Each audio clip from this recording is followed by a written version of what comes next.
This is a good piano exercise for both hands as well. What you basically want to do is you'll be playing 5 notes with each hand. First 5 notes of each scale. So I've got a C, you can do it for D and E. Move up the keyboard like that.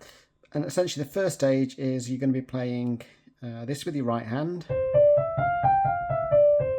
And then you're going to be playing the notes half as fast with your left. So it'd be like this.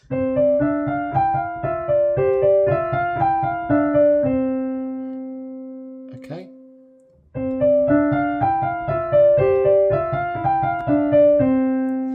And then when you've done that, you can kind of swap the hands, so you're playing half as fast with your right hand, which sounds like this.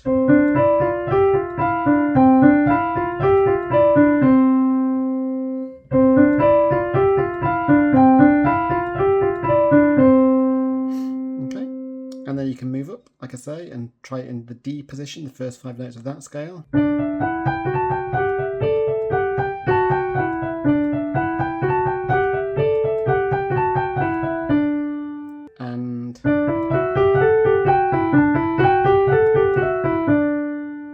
And so on, E, F, keep going up like that.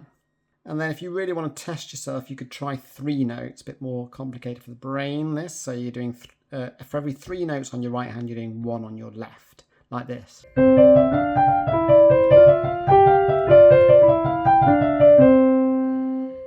again, try swapping over so the left hand's doing that.